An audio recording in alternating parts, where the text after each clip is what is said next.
የብርሃነ ዘመን ወይም ኤንላይትንመንት ስንል ብዙ ጊዜ ሐሳባችን ወዴት ነው የሚሄደው? ወደ አውሮፓ አይደል? ግን እስኪ ያስቡት፣ ይሄ ታሪክ በሌላ አህጉር በኢትዮጵያም ውስጥ ተመሳሳይ የሆነ ምዕራፍ ቢኖረውስ? እንግዲህ ዛሬ ብዙም ያልተዘመረለትን አንድ አስደናቂ የፍልስፍና ታሪክ አብረን እንመረምራለን። እዚህ ስክሪኑ ላይ የምናያቸው ሁለት ሰዎች በጊዜው እኩያዎች ናቸው። ሁለቱም በ17ኛው ክፍለ ዘመን የኖሩና ዓለምን የቀየሩ ፈላስፎች ናቸው። በአንድ በኩል የፈረንሳዩ ሬኔ ዴካርት የአውሮፓን ምክንያታዊነት ሲቀርጽ፣ በሌላ በኩል ደግሞ እዚሁ ኢትዮጵያ ውስጥ ዘረ ያዕቆብ የራሱን የብርሃን መንገድ እየቀደደ ነበር። እና እዚህ ጋር ነው ትልቁ ጥያቄ የሚመጣው። የአንዱ ስም በመላው ዓለም ሲታወቅ፣ የሌላኛው ስምስ ለምንድን ነው ለዘመናት በታሪክ መዛግብት ውስጥ ተደብቆ የቆየው? እስኪ መልሱን አብረን እንፈልግ። እሺ፣ እንግዲህ ወደ ታሪኩ ስንገባ ክፍል 1 የኢትዮጵያ ብርሃነ ዘመን። ታሪካችን የሚጀምረው ከሀገራችን ከኢትዮጵያ ነው። እዚህ ብዙ ጊዜ ችላ በተባለ የፍልስፍና ወግ ውስጥ ቁልፍ ሰው የነበረውን ዘራ ያዕቆብን እናገኛለን። ቀጥሎ የምናየው የሕይወቱን ወሳኝ ምዕራፍ ነው። ክፍል 2 ወደ ዋሻው መሸሽ። የዘረ ያዕቆብን ፍልስፍና ለመረዳት የግል ታሪኩን ማወቅ በጣም ወሳኝ ነው። በተለይም ደግሞ ሕይወቱን ሙሉ በሙሉ የቀየረውን እና ወደ አንድ ዋሻ እንዲሸሽ ያስገደደውን ክስተት መመርመር አለብን። እንግዲህ በዛ ዘመን አስቡት፣ ፖለቲካውና ሃይማኖቱ በጣም ተወሳሰቡ ነበረ። አፄ ሱሰንዮስ ካቶሊካዊነትን የመንግሥት ሃይማኖት ሲያደርጉ ይህ ለብዙዎች ትልቅ ችግር ፈጠረ። ዘረ ያዕቆብም የዚህ ሰለባ ነበር። በቃ በእምነቱና በአስተሳሰቡ ምክንያት ከባድ ስደት ገጠመው። ይሄ የጊዜ ሰሌዳ ነገሮች በምን ያህል ፍጥነት እንደተቀያየሩ በደንብ ያሳየናል። በ1630 ከአክሱም ሸሸ።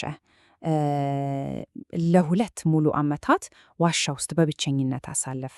ይሄ የብቸኝነት ጊዜ ነው እንግዲህ ለታላቅ ፍልስፍናው መሰረት የጣለለት። እና እሱ ራሱ ምን አለ መሰላችሁ?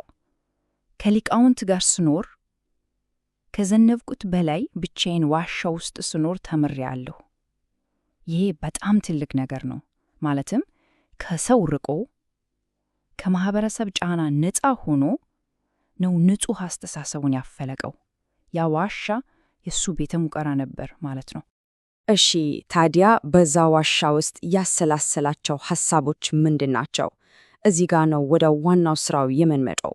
ክፍል 3 የምክንያት ምርመራ። መጽሐፉን የሰየመው ሀተታ ብለው ነው። ሀተታ ማለት በግዕዝ ምርመራ ወይም መጠየቅ እንድር ማለት ነው። ስሙ ራሱ ፍልስፍናውን ይናገራል። ዝም ብሎ መቀበል የለም፣ መጠየቅ፣ መመርመር፣ ማረጋገጥ። ይሄ በዘመኑ እጅግ በጣም አዲስ አስተሳሰብ ነበር። ይኸው የምናየው የዛ ታላቅ ሥራ ትክክለኛ የእጅ ጽሑፍ ገጽ ነው። ይሄ ማለት ፍልስፍናው እንዲሁ በአፈ ታሪክ የመጣ ሳይሆን ተጨባጭ ማስረጃ ያለው መሆኑን ያሳያል። እዚህ ላይ ደግሞ የሐሳቡን ጥልቀት እናያለን። ስለ ፈጣሪ ሲያስብ በምክንያት ላይ ብቻ ነው የተመሰረተው።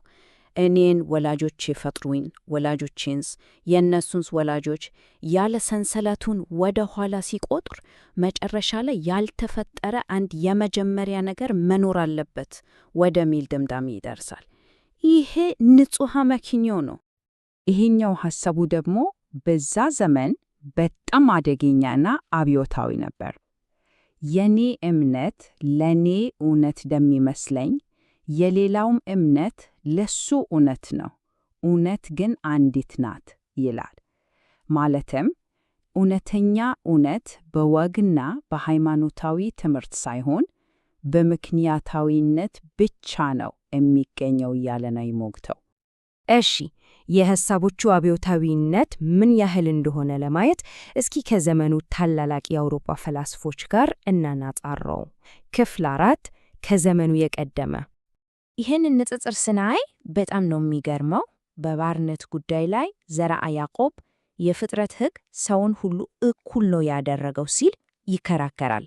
በሌላ በኩል ደግሞ የሊበራሊዝም አባት ተብሎ የሚሞካሸው ጆን ሎክ ባርነትን የሚደግፍ ሕገ መንግሥት ያረቃል፣ በባሪያ ንግድም ገንዘቡን ኢንቨስት ያደርጋል።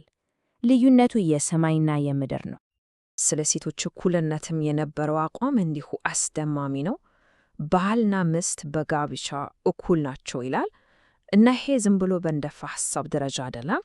በእውቀቷና በባህሪዋ ብቻ መርቶ ካገባት ከባለቤቱ ከሂሩት ጋር በነበረው ግንኙነት በተግባር ያሳየው ነገር ነው። ይሄንንም ተመልከቱ እስኪ። ዘርዓ ያዕቆብ ባለቤቱን እንደ አእምሯዊ አቻው ሲያደንቅ ከሱ ከ100 ዓመት በኋላ የተነሳው ታላቁ ፈላሰፋ ኢማኑኤል ካንት ግን ስለ ሴቶች አእምሯዊ ብቃት ዝቅ ያለ አመለካከት ነበረው። ይሄ ዘርዓ ያዕቆብ ምን ያህል ከዘመኑ ቀደሙ ይበር እንደነበር በግልጽ ያሳያል። እንግዲህ እዚህ ጋር ነው ትልቁ ጥያቄ የሚነሳው። እንዲህ አይነት ታላቅ አሳቢ ለምን ተዘነጋ? ለምንስ ታሪኩ ጠፋ? ክፍል 5 የጠፋው ቅርስ። አዎ ጥያቄው ይሄ ነው። ሐሳቦቹ ይህን ያህል አብዮታዊ ከሆኑ እንዴት ነው በታሪክ ላይ ምንም ተጽዕኖ ሳያሳደሩ የቀሩት? መልሱ ውስብስብ ቢሆንም ግልጽ ነው። ዋናው ምክንያት ይሄ ነው፣ ፍርሃት። በዘመኑ የነበረውን ስደት በመፍራት የጻፈውን ነገር በሙሉ በሚስጥር ነው የያዘው። ለአንድ ተማሪው ብቻ ነው ያጋራው። ሐሳቦቹ ቢወጡ ኖሮ ሕይወቱን ሊያሳጡት እንደሚችሉ ጠንቅቆ ያውቅ ነበር። ይህ የእጅ ጽሑፍ የሄደበት መንገድ ራሱ አንድ ታሪክ ነው። አስቡት፣ በ1667 ተጽፎ ከ200 ዓመታት በላይ በምስጢር ተቀመጠ። በመጨረሻ በ1903 ተገኝቶ በ1904 ለአውሮፓውያን ሲተዋወቅ ያኔ ነው ዓለም ስለሱ መስማት የጀመረው። ያ ሁሉ የጠፋ ጊዜ ግን ተጽዕኖውን በእጅጉ ቀንሶታል። እርግጥ ነው መጽሐፉ ከተገኘ በኋላም ውዝግብ ነበር። ይሄ እኮ የ9ኛው ክፍለ ዘመን ጽሑፍ ነው፣ ሐሰተኛ ነው የሚሉ ምሁራን ነበሩ። አሁን ላይ አብዛኛው የቋንቋና የታሪክ ትንታኔ የሚያሳየው ጽሑፉ የ17ኛው ክፍለ ዘመን ትክክለኛ የኢትዮጵያ ሥራ መሆኑን ነው። እሺ፣ ታሪኩ ይህን ይመስላል። ታዲያ ይህ ሁሉ የዛሬ ትርጉሙ ምንድን ነው? ክፍል 6 ለዛሬ የሚሆን ፍልስፍና።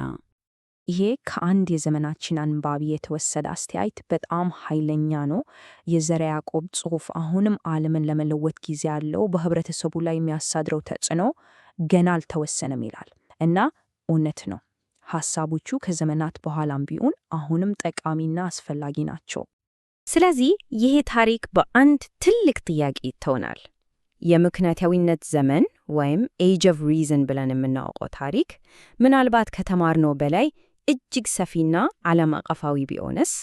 የዘርዓ ያዕቆብ ታሪክ ለታሪክ የምንሰጠውን ትርጉም እንደገና እንድንመረመር የሚጋብዝ ነው።